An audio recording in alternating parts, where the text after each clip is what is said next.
अपनी कुश्ती को त्यागती हूँ और मैं आज के बाद कभी भी आपको वहां नहीं दिखूंगा।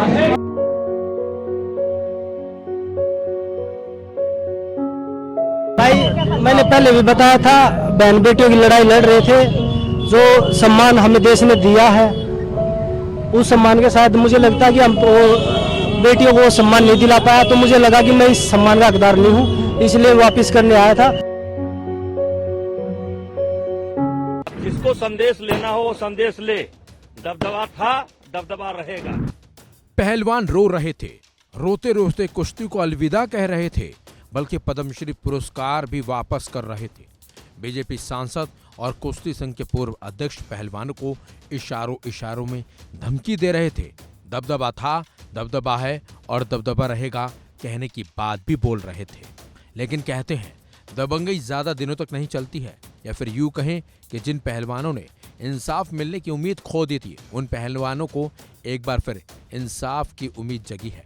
बल्कि पहलवानों की मांग पर केंद्र सरकार ने बड़ा फैसला लेते हुए हाल ही में चुने गए भारतीय कुश्ती संघ के अध्यक्ष संजय सिंह पर बड़ा एक्शन लिया।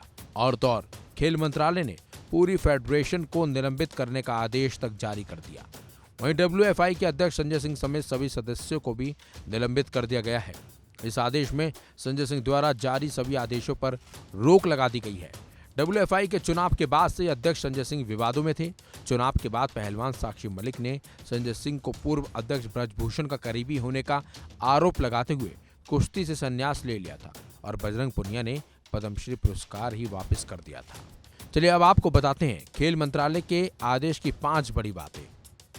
WFI के जल्दबाजी में लिए गोंडा में प्रतियोगिता के फैसले। खेल मंत्रालय ने अपने आदेश में WFI को रद्द करने की वजह बताते हुए कहा कि नए अध्यक्ष 21 दिसंबर को चुने गए और उसके तुरंत बाद उन्होंने गोंडा में अंडर 15 और अंडर 20 वर्ग की साल खत्म होने से पहले नेशनल प्रतियोगिता की घोषणा कर दी। ये घोषणा जल्दबाजी में की गई। प्रतियोगिता में हिस्सा लेने वाले पहलवानों को इसकी ना पर्याप्त सूचना दी गई और न ही WFI के संविधान के प्रावधानों का पालन किया गया। पुराने अधिकारियों के कंट्रोल में है WFI।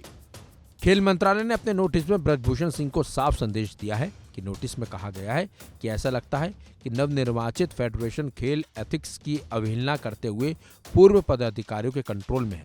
नोटिस में आगे कहा गया है कि फेडरेशन का कारोबार पूर्व पदाधिकारियों के नियंत्रण वाले परिसर से चलाया जा रहा है, जहां खिलाड़ियों के यौन उत्पीड़न का आरोप लगा था और ये मामला अदालत में चल रहा है। WFI ने संविधान का नहीं किया पालन।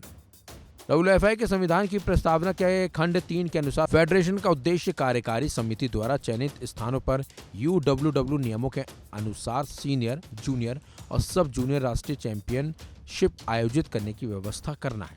ऐसे निर्णय कार्यकारी समिति द्वारा लिए जाते हैं, जिसके सामने एजेंडे को विचार के लिए रखा जाना जरूरी होता है।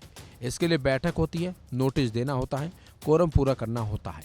इन सभी में 15 दिन का वक्त का प्रावधान है, लेकिन WFI के फैसले में इन नियमों का ध्यान नहीं रखा गया।